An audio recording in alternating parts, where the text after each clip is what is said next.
Hi, I'm Avon, and in this podcast of the Business Octopus, I speak with Tom Moore, founder of With You With Me, someone who got $40 million of funding, expanded to 7 countries, and is now part owner of a New York investment bank.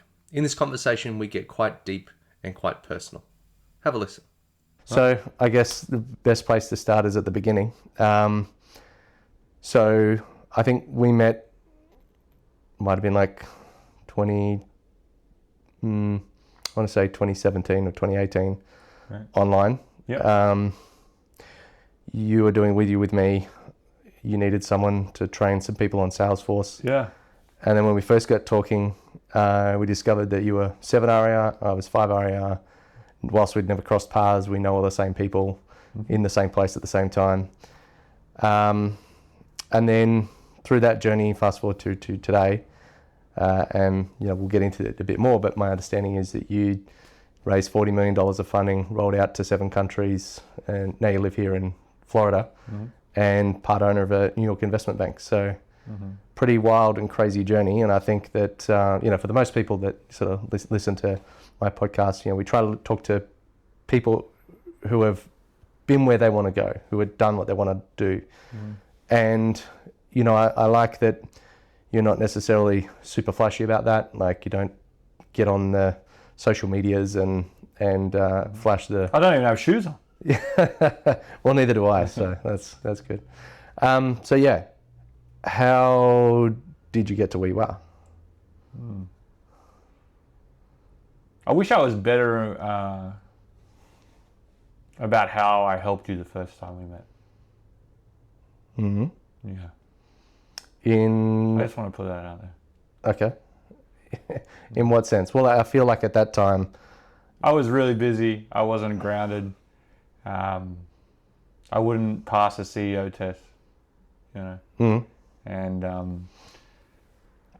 you're a really solid entrepreneur.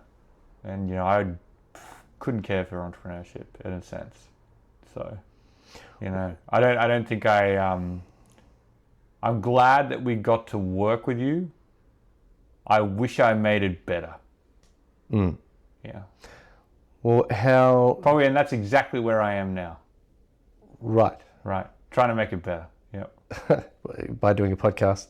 No, like when you said how did you get here? It's like I'm trying to make it better. I would like people to use distribution to grow and not rely on a lot of capital. And I think eventually the best distribution partners will be other entrepreneurs.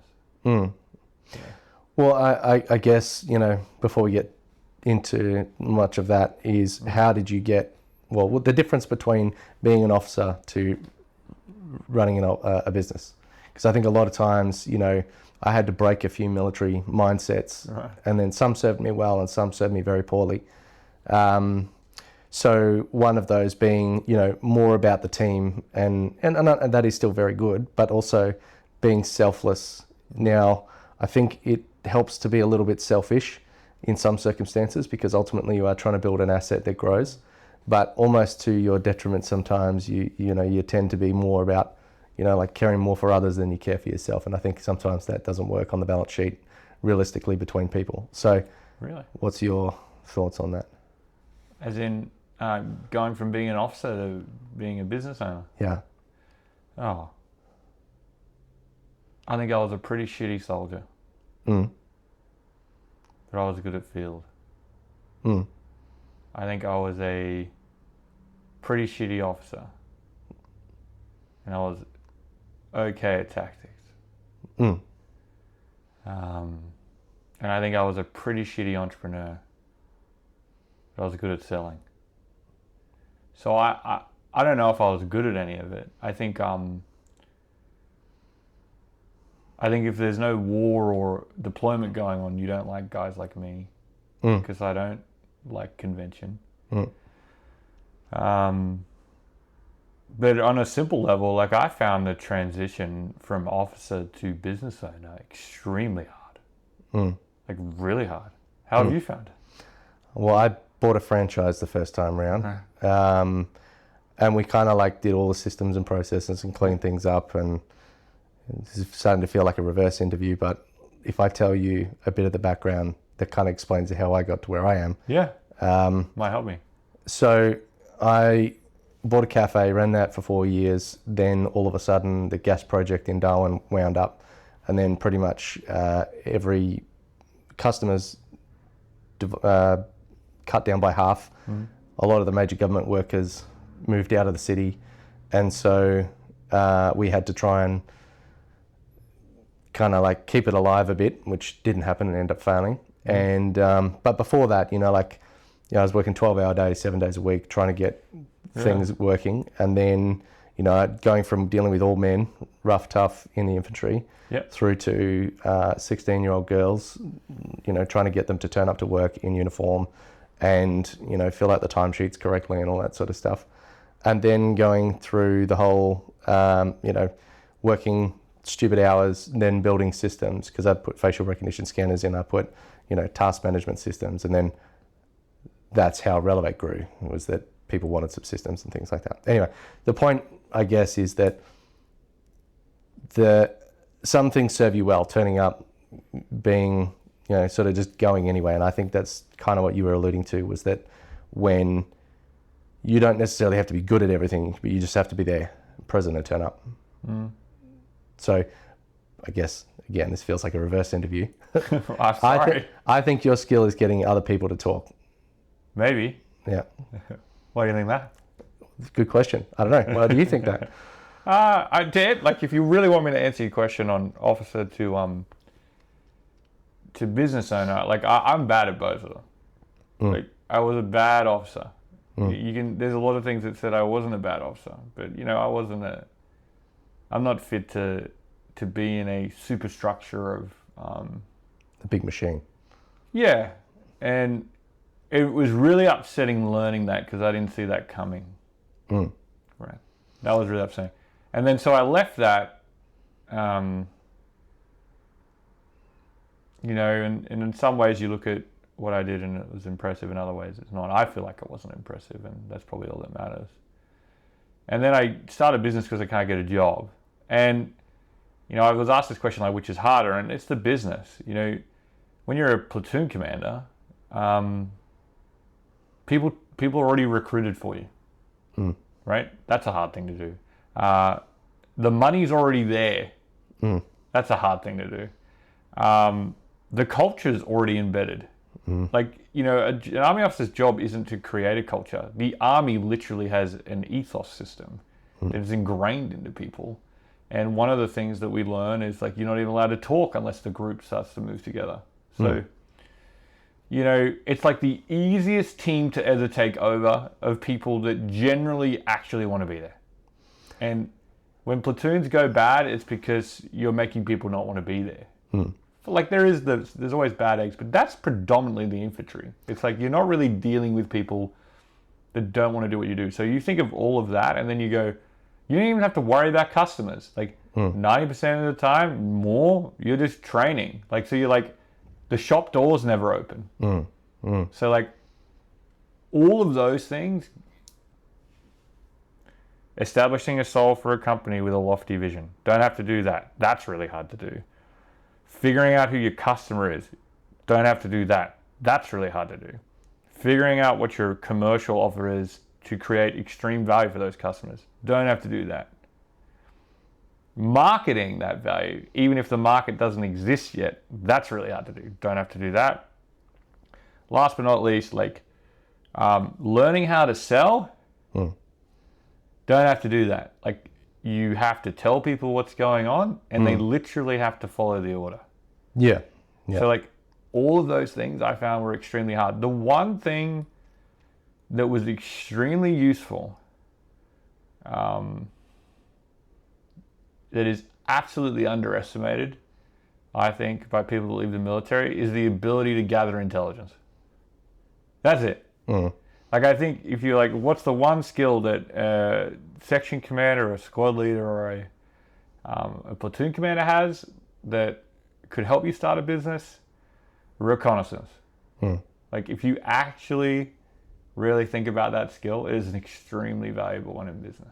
Well, one thing you sort of said but didn't say, just to call it out a bit more, is like leading people for the vision. Like you know, like in a platoon commander, you get assigned a bunch of troops, and then they, even if they don't like it, they can't really quit. If they leave, then there's, you know, either desertion or you charge them. Yeah. So they're legally obliged to follow you. So I think that's another thing is getting people along for the mission, and makes it really difficult to do otherwise. So fast forward to, I guess, getting the funding, going big, going fast. You know, I've heard, we've spoken at length about a lot of things that didn't work for you. Some of the things that did. I guess, what did it feel like at the time, and how did you go through that?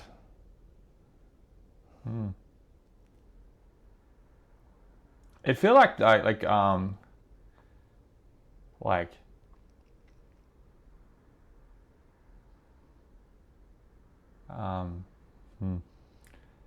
it almost felt like every 6 weeks was state of origin.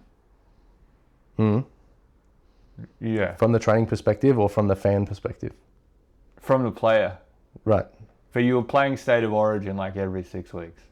Yeah. And so you had like this huge sort of like rivalry, and then focus on performance, and this mashing together of new people, because every time it's like a new team, and it's not a team that plays together.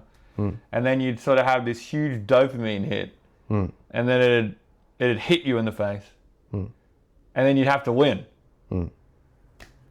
And like some series you win astronomically, but most series it's like a nail biter. And so you go from like this high performance athlete to like wallowing in sorrow, and then because you either lost, and you couldn't afford to lose, or like you won and now you've stopped feeling like that. So why every 6 weeks? Because that's the pace that we were moving at. So I thought it might have been timed with like some KPI from the investor or something. So like a self-imposed schedule of. It was just what, like, we had a sort of thing on our whiteboard that was like, make 20 million, then build the company. Yeah. And it's because it was just how quick the market moved around talent, and how quick you had to move to get over the valley of despair. It was like, we've got to get out of Australia. We've got to get past the valley of despair. And we're going to be an enterprise software as a service. And so the speed of the market came from two things. If you don't grow fast enough, you generally don't drive a movement. And you can create a movement but go slow, as long as you don't take outside investment. But we'd already taken that jump, so like we were effectively on a race. Like, we have to go now. And the second, like, so you have to create a movement. If you create a movement, you attract A-grade talent.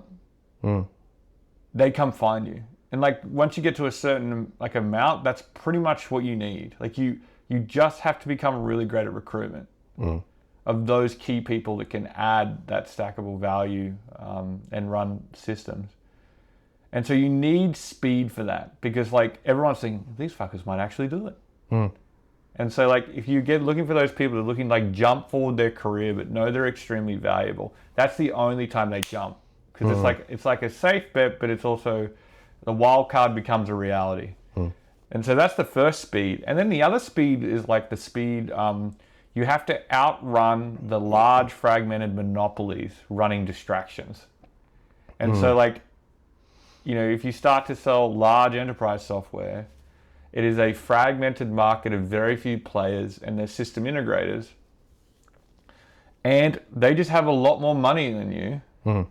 And the talent's generally worse from an entrepreneurial perspective, so they don't really suggest anything new. And so like, they can just run a whole campaign with you. It's like, hey, like, these guys are just new, don't do that. So the only way that you can overcome that campaign, because you have limited resources, you can't wait them out. You have to maneuver so fast into their geographical market, into that customer base, that you knock the customer so far open that forces them to work with you. And I can give you an example, like Workday, SAP, SuccessFactors, all of those large firms which made so much sense to put an API into our software, never. Would never let us. You're right. Why would they? Like, so that's just a pure example of like value-wise, hugely valuable to their customers. All their customers wanted to buy it. Would have made it super scalable. But in their eyes, it was like, nope. You know, we don't have an investment in you. We don't know who you are. And it could be, you could reset the whole tech stack. So we're not going to let you in. Right. Well, that's why you need that speed, man. Yeah.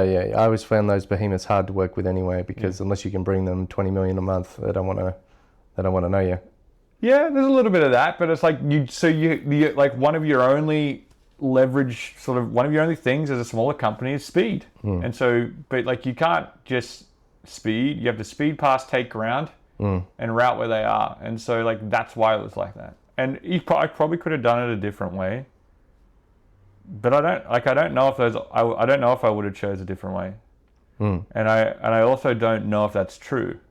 I think there are very few companies that can make breakthroughs like that that don't come out of Silicon Valley. Like I think Silicon Valley just incubates your idea, it distributes it for you, and so by the time you're playing that enterprise game, you're playing it with pretty well-funded pockets and like 10,000 customers. Whereas we were like 7 customers and running out of money, and with investors that don't actually generally back any venture bets. Because not many come from Australia.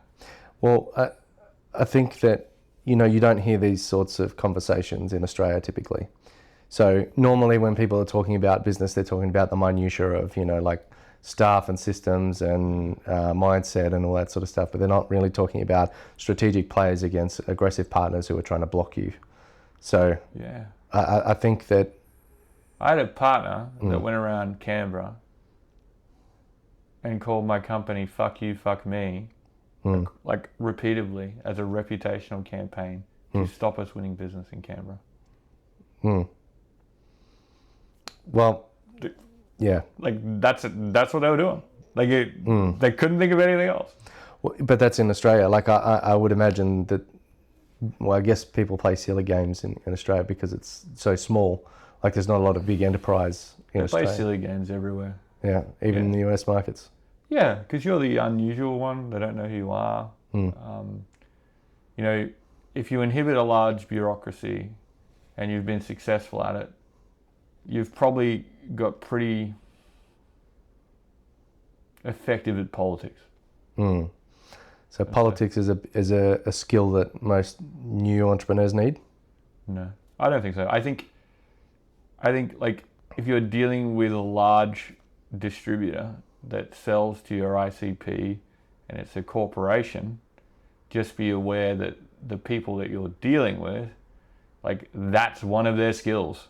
And that is like a skill that, can provide you a lot of value if they believe in your ideology. Or can fundamentally deny you markets because they play those types of games. So earlier I mentioned some, I guess, military ethos ideas, concepts holding me back. And one is you generally looking after like other people in the team or like being a little bit selfless and caring for other people. How many relationships have you had to burn? Well, I wouldn't say necessarily that you've burnt them, but like how many have turned bad or that not worked out the way that you think? Because I think... Type of relationship.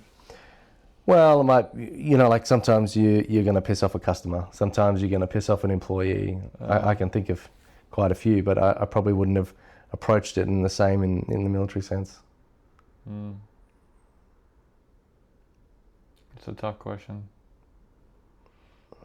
How many relationships have I kept? That's probably a nicer way to ask it. Probably 4. The rest I've burnt. Okay.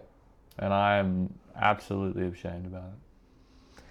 So, is it out of necessity or is it out of... It's an even better question. Something else. Maturity. Okay. Will. You know, that almost unstoppable willpower destroys all the relationships. So you keep going and you just don't care. Doubt. Self-doubt. And honestly, like, protection. Yeah. Well, I think sometimes caring what other people think can hold you back. Like, for the most part, people don't understand. Yeah, I think I didn't care enough. Okay. Yeah, I think like when I say protection, it was like,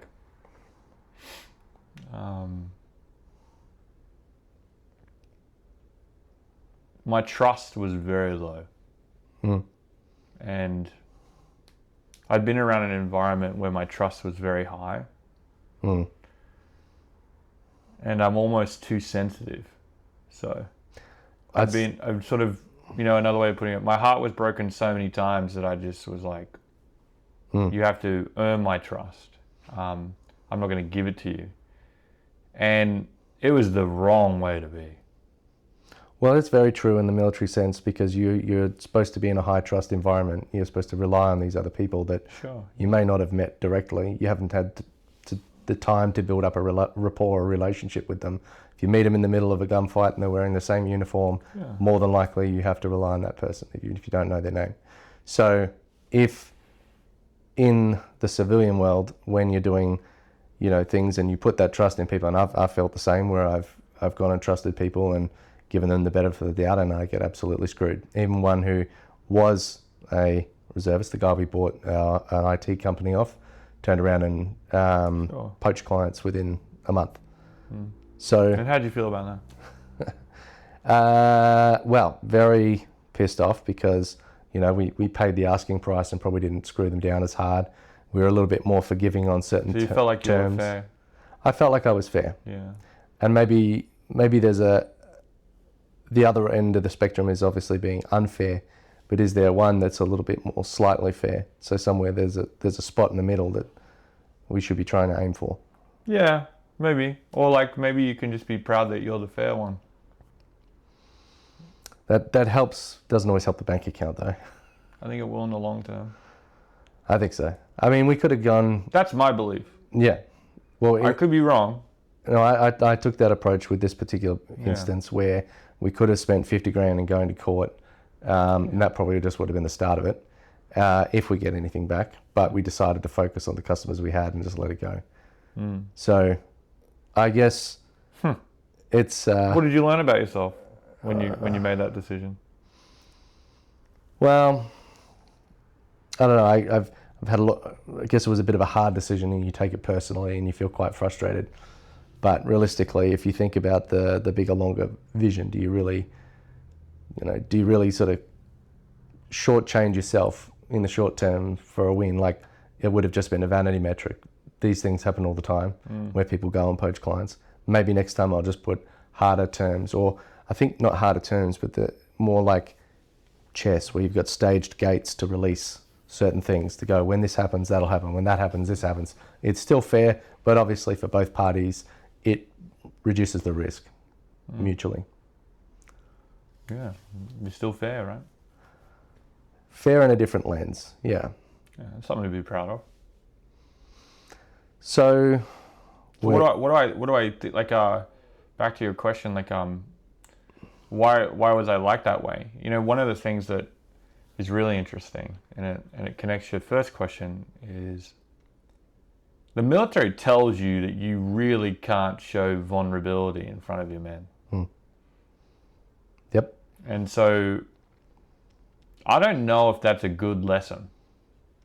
I think the lesson more is when we're in crisis and we need a cool head, you can't show like vulnerability until the job is done. But I took that literally. And I think to my detriment. Because I didn't know how to communicate to anyone, anytime, anywhere about what I was feeling. And I think that unraveled a lot of those relationships in a really bad way.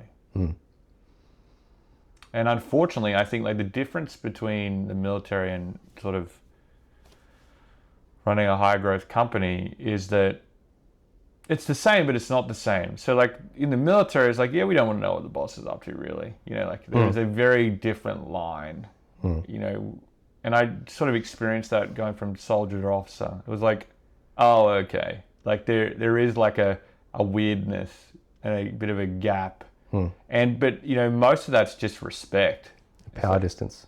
It's just respect too. It's just like, yeah, cool, you're in a different lane, dude. You know, see you later. Like, but like, that's interesting. You know, and then when you're in a running a company, there's no line of separation.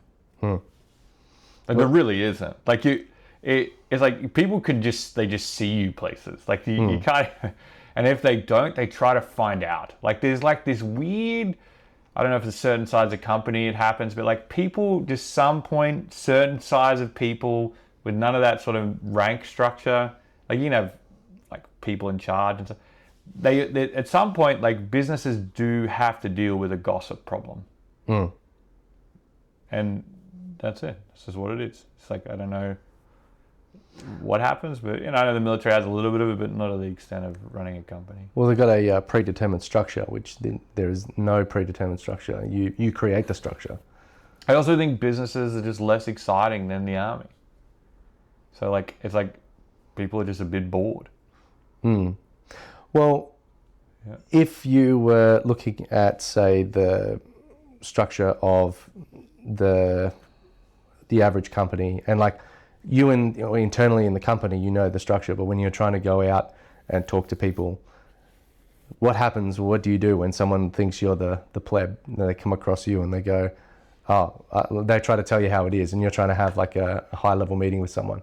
I don't know if that's like in the pre-framing in the introduction, or if you like rock up to a networking event or something like that. How do you reset or reframe that?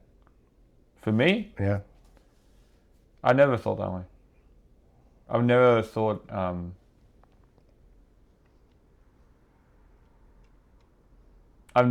I can't have a say in any room I'm in. And I think my father is the reason for that. Not anyone else. So I've never really thought that way. I've probably indirectly or directly made people feel that way. And I shouldn't have. But I've never thought that way. Okay. So, like, why do you feel like if you're in the room, you can't ask whatever you want? I don't know. Sometimes you feel like like when you go to a networking event, don't always feel comfortable going up to random people. Oh, I never feel comfortable doing that. Right. But I think I'm more, I just don't like it. Yeah. Yeah, I think maybe like, maybe I don't get any energy from it. Well, there's probably like some natural human dislikes that doesn't matter. Probably. That doesn't matter what you do. You're either going to have to overcome it or just deal with it. Yeah. Yeah. I hated it though. It like became like, it's like, there's just certain things that you hate to do, but you know you have to do. And so. Like what?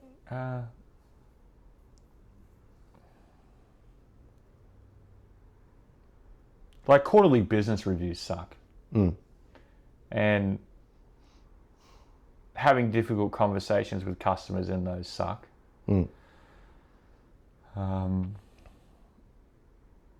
Hiring someone and then them ignoring their potential and responding to change with defensiveness sucks.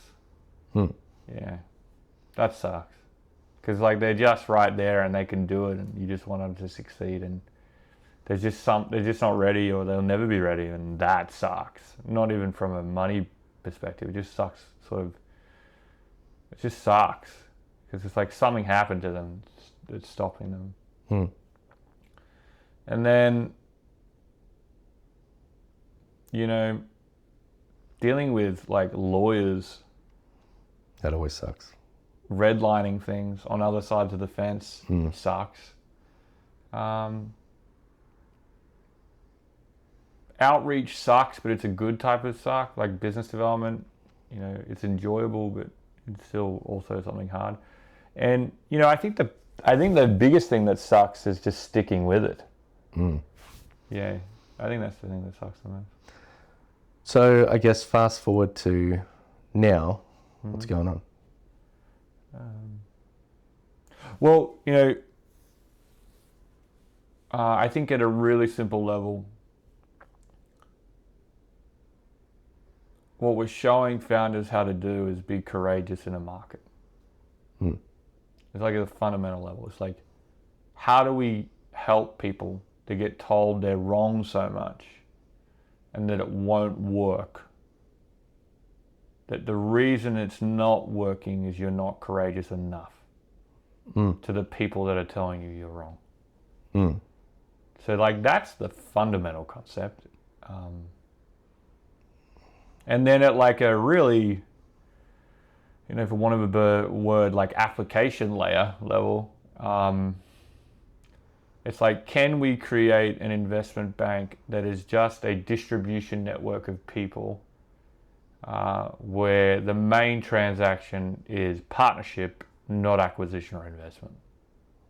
And if we do that well enough, does it change the way that capital flows to entrepreneurial ventures? And our sort of vision is really simple. We want the value creators, those that create value, to own that system, not the value extractors that know how to administrate systems owning it. And that's how it's currently built. You know, you've got angel investors that got their money by being high-performing C-suite executives in systems, most of them. And like, that's great. You're good at it, but you never build a system. So what do you know what you're looking for? And so why are you giving advice? You can give us the money, but those other two things, that stops a lot of early checks. And then you've got like venture capitalists where they've got people that want to be professional investors, and you know the majority of the market has just forgotten that they're gamblers. Like it's like they're not turning up to work knowing they're a gambler. They're turning up to work thinking that they're making some form of low risk private equity investment, and you know they should never lose their money. It's like, well, that's not venture capital. That's something else. And so then the next group of guys and girls is like people in private equity, which is like, we're going to take money from pensions and borrow debt to buy businesses we can't afford to sell them to people that should never buy them after we've gutted all the value out. Yeah, use it as a vehicle to extract as much as possible. So they're your options. And you know, your last option is getting like a credit note from a bank or a line of credit. But if your business is in any way unconventional, or you don't have a house, which you probably had to sell to start the thing if you did have one, no one's going to give you the money. So they're the people that dominate the entrepreneurial literature. They dominate all from a very small ecosystem on the west coast of Australia, the US. And I just think there needs to be a whole change in the balance of power between those that just know how to extract value, controlling all the toll gates, to those that know how to create it. Like, I've never met a happy entrepreneur that had become an investor. Haven't met one. No, you have that fire in your belly. I've met ones that are sort of invest in people but still build their companies. But I've never met one that's like, sold my company, now I just invest. None of them are happy. Are there people that do it? Yep, it's a definite route. None of them are happy. Because that's not what they do. Yeah, they're not driven. They don't sit on the sidelines telling people how to do shit. Yeah. It's not part of who they are. And they hated everyone that did it to them. So and that's pretty much where they get sent to. Or they have like the few astronomical ones that just go through the whole thing and just tell everyone to fuck off. But that's not a scalable model for everyone. You know, you can't all be Musk or any of those guys. That not everyone can reach that level. You know, you sort of have to give everything up and more, multiple lifetimes of it to get there. And so I don't think it's the choice. You know, I don't think the choice is that or being a disgruntled investor. or not even getting there. And like, they're your choices right now. Like, think of it this way. Why the fuck is an entrepreneurial show called Shark Tank, where the idea is to get a better deal on the entrepreneur? That's fucking crazy. Yeah. I like Elon Musk's concept of we should have a business warming. Yeah. Well, yeah, it's a good idea. Like, why are people excited by the idea of one entrepreneur screwing another entrepreneur in public? Yeah. It's just weird. Like, it's just a weird concept. Like where they've been called out on some occasions where they're trying to come up with a really shitty deal on the spot, and then they're like, this is like 200% interest or something like that. But that is like the architect of like, that is like the, unfortunately, whether anyone likes it or not, it's like the oracle of entrepreneurship. Like if people point, like, and you've got like these new guys coming up and power to them for doing it, but like that's still, like even the Diary of the CEO guy, he's on Shark Tank now. Yeah.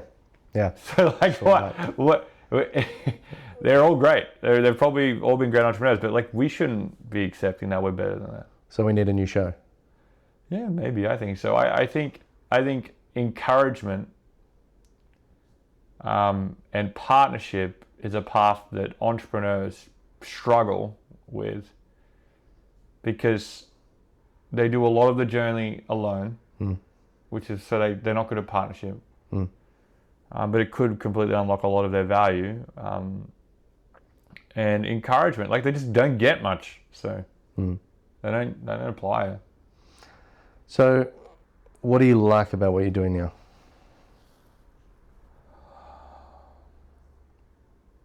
It's hard. You like that it's hard? Yeah. It's a truly complex problem. And the players are like active. Whereas like when you're selling software to a big system, it's like, you know, sort of like throwing rocks at a dormant dragon, you know, like they're asleep. It's like, no fucking way. Like you watch Lord of the Rings or The Hobbit where he's like running around the dragon with the sort of invisible one. Like, we're going to get the gold, but like, that's what it's like. This is like How to Train Your Dragon, that kid's show. Like, everyone's got a fucking dragon, everyone's flying around, and then there's that big mega dragon that wakes and tries to kill her. Like, that's what this problem is. Because I think those that... it's one of the reasons I enjoyed living in New York. It's good to watch them, and they are very good at what they're doing. They know what they're doing it, and they have a whole culture of doing it. And they're much more sophisticated than my last market. So, and then the founders themselves are all like these unique characters. So it's the problem then becomes three-dimensional. So you're not just dealing with this chessboard. You've then got this melting pot of individuals that, if they go far enough, they're so different from everyone else. And that's a great thing, but it makes the problem again more complex. So the only way to solve it is to just be getting better and better at it. When you're selling to entrepreneurs with a huge complex problem and a transformational change, you can't blame it on them that they're not open-minded. You know, they are like the most open-minded and the fastest movers. So if they're not moving fast and creating value with what you're doing, then it's your problem. Whereas in a software company, it's like, yeah, well, you didn't do the training, you didn't use the tool. You know, it's not your full job. Scripted. Whereas these guys are like hungry, driven users. It's like, this is their life. They have to make it happen. They're open to new things, so they're not going to not experiment. And they don't have much time to make it happen. And so like, you have to be like, from a pure like entrepreneurial challenge, yeah, like they're really hard to sell to. They're really hard to fulfill. But they're easy to acquire, which is different to selling to them. So once they know the value, they're easy. But then you help them go into this really complex scape that they're now seeing differently. So yeah, it's like this is the hardest problem I've experienced. What do you not like about what you're doing?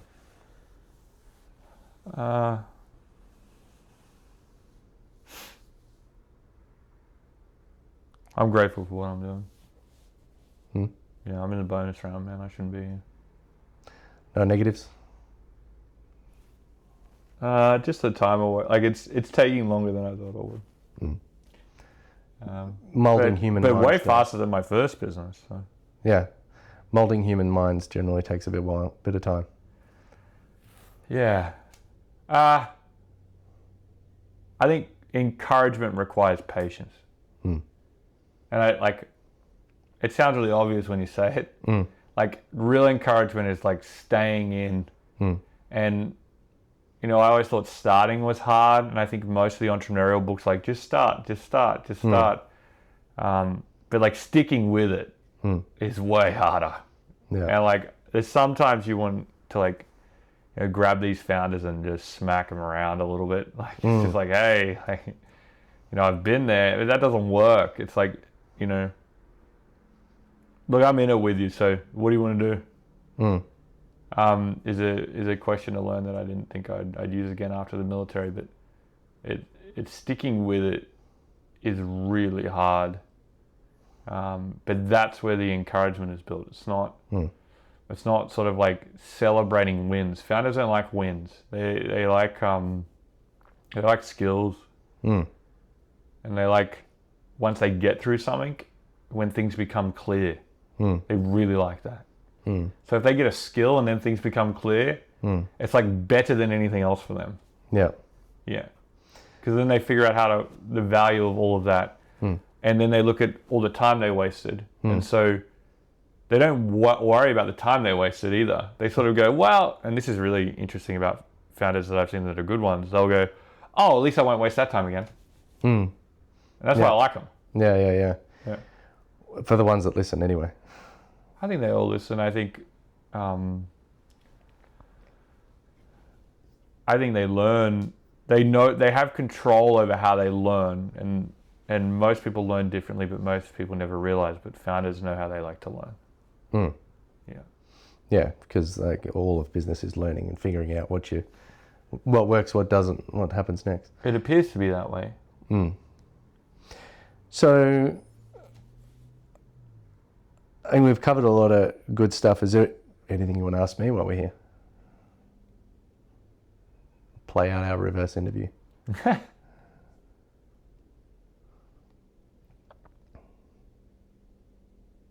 When are you excited the most as an entrepreneur? Probably like, it sounds cheesy, but the impact that you have on the client. Because like I've had people jump out of their chair and like shout woohoo because we've saved them 100 hours doing something, putting some automation in or something, and then that's like, it's a huge weight off their shoulders. So I like the output of that when we're actually quite successful, or, you know, we've been able to impact that they've been able to do several other things which they couldn't do before, or something like that. So, I mean, part of that is why I've done the community, because we can help people see things they can't see or do things they can't do. And then mostly through the consulting piece. So yeah, like you said, founders know how they want to learn, and they know what they unlocks, and they probably want to do more of that. Because I know when we acquired the IT company, that there was plenty of tasks I didn't want to do that I just absolutely hated, because that's very reactive, and my business partner loves that, so that's him.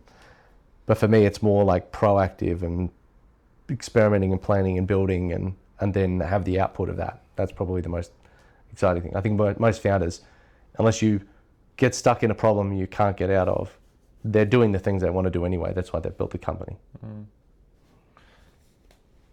And is there anything about how you've behaved as an entrepreneur that surprised you about yourself? Like, did that being so fair on that deal when it came to the crunch, did that surprise you? Well, no, like that's, I guess, more my nature. Okay. So, sorry to load you, but like, has anything surprised you? Well, sometimes when something doesn't go the way you want it to, and if you feel you have to, make amends or make it right, but sometimes it's not always feasible, or, like, for example, when you work with a lawyer, they always want to know, like, as a client, they always want to know how much you're insured for, because they're looking to, at some point, maybe try and sue you and then take your house or your insurance money. Mm-hmm. Just the concept of that, I find yuck. So I try not to work with lawyers. But there are people that operate that way. And, sometimes you almost have to go, well, fuck them. Like, you're on your own, you're not getting any, like, love from me or something like that. And not follow through the way you thought you would, because they're either just trying to squeeze you more for everything, rather than, they're not being fair. And so at some point you have to be the unfair one as well to draw that line. Right. Okay.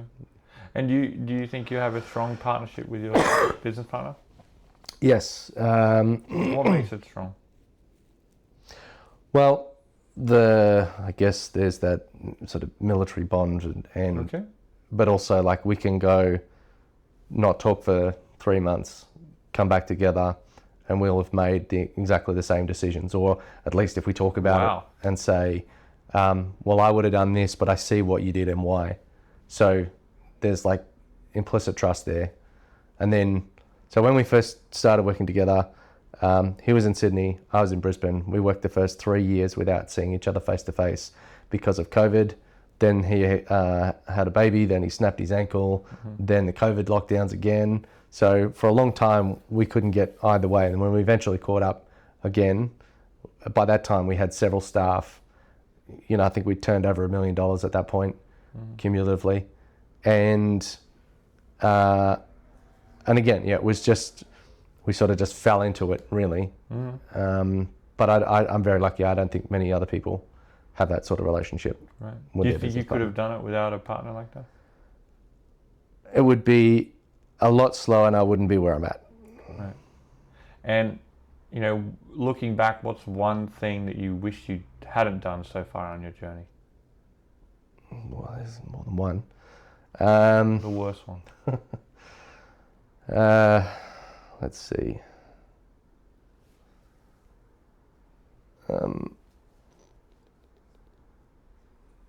So, I mean, I don't really see it as a loss or a negative thing, but sometimes, invested in certain things or spent certain money and then it went nowhere, or we reversed a decision that was quite a large one. But I don't always take them as bad. They're just experiments. Okay. Can't think of anything else. Okay. Unless there's an example. Yeah. Okay.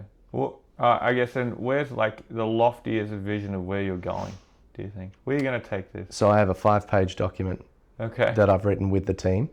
Right. So in the next 10 years, we want to have 300 staff and 300 million revenue and be listable, which now I'm realizing I need a lot more money. Right. Yeah. So, well, I went to the launch of the Texas Stock Exchange. You did? The other day. That's cool. I don't know if it was the launch. It was like they were talking about it being launched at the university. Right. Okay. But they said you need $900 million revenue, and that's US dollars, and you also need a 200 million minimum market cap. Yeah. Well, ASX has got some different rules, but yeah. True that. Yeah. No. Well, I mean, listable. I don't necessarily want to do it. Yeah. Okay. But we want to be in a position where if someone wanted to acquire us and then make that happen, then that would just boost valuation. Okay, cool. And in terms of impact on the world of entrepreneurs who you've fondly lent into, what's the lofty dream there? Well, I don't ever really see myself exiting. So it's probably more just do more of the same. Like if I'm building, do you mean like in terms of the community or? Yeah, the community. Well, where are you leading this tribe to, mate? Well, I'm trying to get the community to a point where it can lead itself and it isn't dependent on me. Yeah. And I think I know what I like, I know what I don't like, and I want to do better. So that's why I'm trying to create an environment where I would feel comfortable going forever and a day. Like there's one guy in our community, he's 70, He's still Really? he just loves doing networking. All he does is rock up, connect people. That's his life. That'll probably be me one day. Really? Well, you That's know, cool. like, again, I can't sit on my hands. I can't sit around waiting. I'm not going to just cash out and become an investor. Yeah. I'm going to be connecting people, building relationships. And if there was like one sort of like behavior that your community could adopt from your entrepreneurship journey tomorrow, what would it be? Think about strategic connections. So Okay, don't just right. think about the person in front of you. You know, when you walk in and it's like a sales shroud, they've got this artificial persona, and then you ask some jarring question and they get off their line of comment or question, and then you get into a new point. That's when you go, I'm having a real conversation. Just Yeah. get to that faster, Sounds like you want to get to humans faster. pretty much. Okay. Yeah. Cool. Well, that's probably a wrap. Yeah, man. I think I appreciate you coming to see me. Well, I had to go a long way to come to Melbourne. That's pretty funny. It's just up the road. It is true. I really admire you. You're someone that's that I look up to as a founder for sure. Likewise, I think I don't know. You're a real entrepreneur, dude. Yeah.